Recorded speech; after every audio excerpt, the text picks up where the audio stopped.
Praise the Lord. ദൈവത്തിൻ്റെ അതിപരിശുദ്ധമായ തിരുനാമം വാഴ്ത്തപ്പെടുമാറാകട്ടെ. ഇന്ന് രാത്രികാലം ഫെയ്ത്ത് ലൈറ്റ് മീഡിയ യൂട്യൂബ് ചാനലിൽ കൂടി എന്നെ ശ്രദ്ധിക്കുന്ന എല്ലാ എൻ്റെ പ്രിയമുള്ളവരെയും ദൈവം ധാരാളമായി അനുഗ്രഹിക്കുകയും മാനിക്കുകയും ചെയ്യുമാറാകട്ടെ. സർവ്വ ഐശ്വര്യങ്ങളാലും നിറയ്ക്കുന്ന ദൈവത്തിൻ്റെ അതിമുഖത്തായ പ്രവൃത്തിയും പ്രത്യാശയും അവിടുന്ന് വെളിപ്പെടുത്തിയ സ്വർഗം അനുഗ്രഹിക്കട്ടെ. ഈ ഷോർട്ട് മെസ്സേജ് നിങ്ങളുടെ ജീവിതത്തിൽ ഒരു വലിയ വിടുതലും ആശ്വാസവും ധൈര്യവും പകരുമാറാകട്ടെ എന്ന് ഞാൻ പ്രാർത്ഥിക്കുന്നു. നിങ്ങളുടെ കഷ്ടതകളുടെ നടുവിൽ, നിങ്ങളുടെ പ്രയാസങ്ങളുടെ നടുവിൽ, നിങ്ങളുടെ വേദനകളുടെ നടുവിൽ, നിങ്ങളുടെ കണ്ണുനീരിൻ്റെ നടുവിൽ ഈ വചനം നിങ്ങൾക്കൊരാശ്വാസമായി തീരട്ടെ എന്ന് ഞാൻ ആശംസിക്കുന്നു. ഇന്ന് രാത്രികാലത്തെ ദൈവിക ചിന്തയ്ക്ക് ആധാരമായി ഒരു ചിന്ത ഞാൻ പറയുന്നു. ആമേൻ. ഉറപ്പും ധൈര്യവും ഉള്ളവനായിരിപ്പേ. ഉറപ്പും ധൈര്യവും ഉള്ളവൻ ആയിരിപ്പേ. ആമേൻ. നമ്മുടെ ജീവിതത്തിൽ പലപ്പോഴും നമുക്ക് ഉറപ്പ് നഷ്ടപ്പെട്ട് പോകുന്ന ചില സാഹചര്യങ്ങൾ, നമ്മുടെ പ്രത്യാശ നഷ്ടപ്പെട്ടു പോകുന്ന സാഹചര്യങ്ങൾ, ആമേൻ, പലപ്പോഴും നമ്മുടെ ആ പ്രത്യാശ ചോർന്നു പോകുന്ന സാഹചര്യങ്ങൾ നമ്മുടെ ജീവിതത്തിൽ വ്യാപരിക്കാറുണ്ട്. പല സാഹചര്യങ്ങളിലും നമുക്ക് ഉറപ്പില്ലാതെ നടക്കുമോ, നടക്കത്തില്ലയോ, വിടുവിക്കുമോ, വിടുവിക്കത്തില്ലയോ, എൻ്റെ പ്രാർത്ഥനയ്ക്ക് മറുപടി ഉണ്ടാകുമോ, ഉണ്ടാകത്തില്ലയോ, എൻ്റെ വിഷയങ്ങൾക്ക് പരിഹാരം ഉണ്ടാകുമോ, ഉണ്ടാകത്തില്ലയോ എന്നുള്ള ആമേൻ ധൈര്യമില്ലായ്മ നമ്മുടെ ജീവിതത്തിൽ പലപ്പോഴും കടന്നു വരുന്ന സാഹചര്യങ്ങളുണ്ട്. എൻ്റെ നന്മ എനിക്ക് പ്രാപിക്കാൻ കഴിയുമോ, എൻ്റെ ആമേൻ ഓഹരി എനിക്ക് പ്രാപിക്കാൻ കഴിയുമോ, പലപ്പോഴും നമ്മുടെ ജീവിതത്തിൽ അധൈര്യപ്പെട്ടു പോകുന്ന ഒരു സാഹചര്യമാണ് നാം കാണാൻ കഴിയുന്നത്.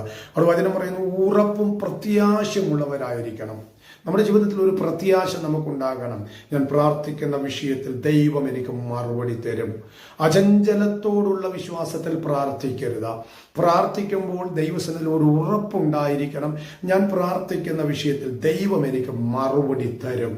അതാണ് ഉറപ്പും ധൈര്യമുള്ളവനായിരിക്കുക എന്ന് പറയുമ്പോൾ.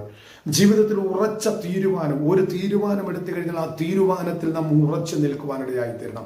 ധൈര്യത്തോടെ, പരാജയപ്പെട്ടു പോയ ധൈര്യത്തോടെ നാം പ്രാർത്ഥിക്കുവാനിടയായി തീരണം. അവൻ ഉറപ്പോടും ധൈര്യത്തോടെ നാം പ്രാർത്ഥിക്കാൻ തയ്യാറാകുമ്പോൾ സർവശക്തനായ ദൈവം നമ്മുടെ ജീവിതത്തിലെ വിഷയം എന്താണോ ആ വിഷയത്തിന്റെ നടുവിൽ ദൈവം അവിടുന്ന് പ്രവർത്തിക്കുവാൻ ഇടയായി തീരും. വിശ്വാസത്തോടു കൂടി നാം പ്രാർത്ഥിക്കാൻ തയ്യാറാകുമ്പോൾ ദൈവം നമുക്ക് വേണ്ടി പ്രവർത്തിക്കും. അതിനാധാരമായിട്ട് ഞാനൊരു വാക്യം വായിക്കുന്നു. എബ്രായ ലേഖനം 10-ാം അധ്യായത്തിന്റെ 23-ാമത്തെ വാക്യം ഇങ്ങനെ വായിക്കുന്നുണ്ട്. പ്രത്യാശയുടെ സ്വീകാര്യം നാം മുറുകെ പിടിച്ചുകൊള്ളുക, വാഗ്ദത്തം ചെയ്തവൻ വിശ്വസ്തനല്ലോ. ഒന്നുകൂടെ വായിക്കുന്നു, പ്രത്യാശയുടെ സ്വീകാരം നാം മുറുകെ പിടിച്ചുകൊള്ളുക.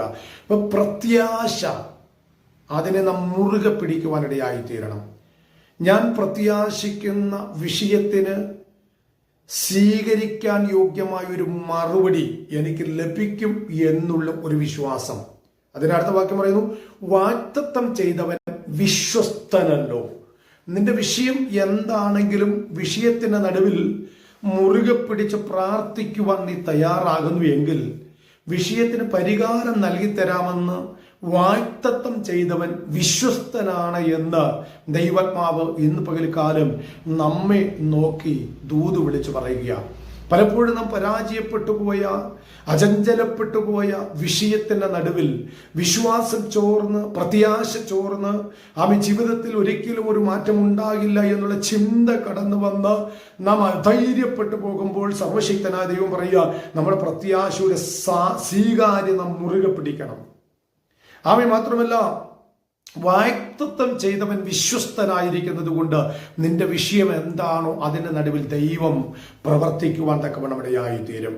ആമേ. കൊലോസ്യ ലേഖനം 1-ാം അധ്യായം 23-ാം വാക്യത്തിൽ ഇങ്ങനെ പറയുന്നു, നിങ്ങൾ കേട്ട സുവിശേഷത്തിന്റെ പ്രത്യാശയിൽ നിന്ന് അകന്നു പോകാതെ വിശ്വാസത്തിൽ സ്ഥിരതയുള്ളവരായി നിലകൊള്ളണം. വിശ്വാസത്തിൽ സ്ഥിരതയുള്ളവരായി നിലകൊള്ളുവാൻ നിങ്ങൾ കേട്ട ദൈവിക വെളിപ്പാടുകളെ അതിനെ മുറുകെ പിടിച്ചുകൊണ്ട് സുവിശേഷത്തിന്റെ പ്രത്യാശയിൽ നിന്ന് ഇളകിപ്പോകാതെ, വചനത്തിൽ നിന്ന് ഇളകിപ്പോകാതെ, ആ പ്രത്യാശയിൽ നിന്ന് ഇളകിപ്പോകാതെ അതിനെ മുറുകെ പിടിച്ച് നിൽക്കാൻ തയ്യാറാകുന്നു എങ്കിൽ നിന്റെ വിഷയത്തിന്റെ നടുവിൽ ദൈവം പ്രവർത്തിക്കുവാനിടയായി തീരും.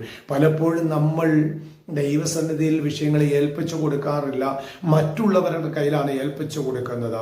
മറ്റുള്ളവരെ കാണുമ്പോൾ പറയും എൻ്റെ വിഷയത്തിന് വേണ്ടി ഒന്ന് പ്രാർത്ഥിക്കണം. ദൈവദാസന്മാരെ കാണുമ്പോൾ പറയും ദൈവദാസനെ എൻ്റെ വിഷയത്തിന് വേണ്ടി ഒന്ന് പ്രാർത്ഥിക്കണം. കൂടെ പ്രാർത്ഥിക്കുന്നവരോട് ആരാധിക്കുന്നവരെ കാണുമ്പോൾ പറയും എൻ്റെ വിഷയത്തിന് വേണ്ടി ഒന്ന് പ്രാർത്ഥിക്കണമെന്ന്. എന്നാൽ സർവശക്തനായ ദൈവം വിളിച്ചു പറയുന്നു, നിന്റെ വിഷയത്തെ നീ ദൈവസന്നിധിയിൽ ഒന്ന് ഏൽപ്പിച്ചു കൊടുത്ത വിശ്വാസത്തോടെ മുറുകെ പിടിക്കാൻ തയ്യാറാകുന്നു എങ്കിൽ ഞാൻ പ്രാർത്ഥിക്കുന്ന വിഷയം എൻ്റെ വിഷയത്തിന് പരിഹാരം ഒടയ തമ്പുരാൻ തരുമെന്നുള്ളൊരു വിശ്വാസത്തോടുകൂടി ആമേൻ മുറുകെ പിടിക്കാൻ, വാഗ്ദത്തം ചെയ്ത വിശ്വസ്തനാണെന്നുള്ള ഉറപ്പോടുകൂടി ഒന്ന് മുറുകെ പിടിക്കാൻ തയ്യാറാകുന്നു എങ്കിൽ ആമേൻ നിന്റെ വിഷയം എന്താണെങ്കിലും ദൈവാത്മാവ് പ്രവർത്തിക്കുവാനിടയായിത്തീരും.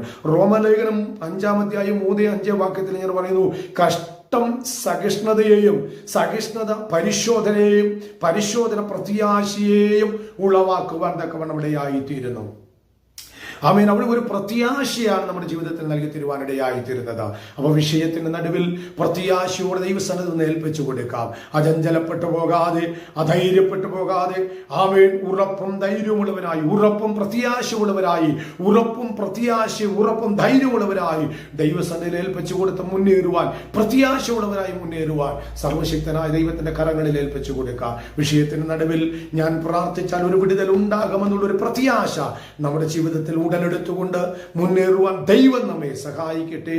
ഈ ചിന്തകളാൽ സർവശക്തനായ ദൈവം അനുഗ്രഹിക്കുമാറാകട്ടെ. സ്തോത്രം.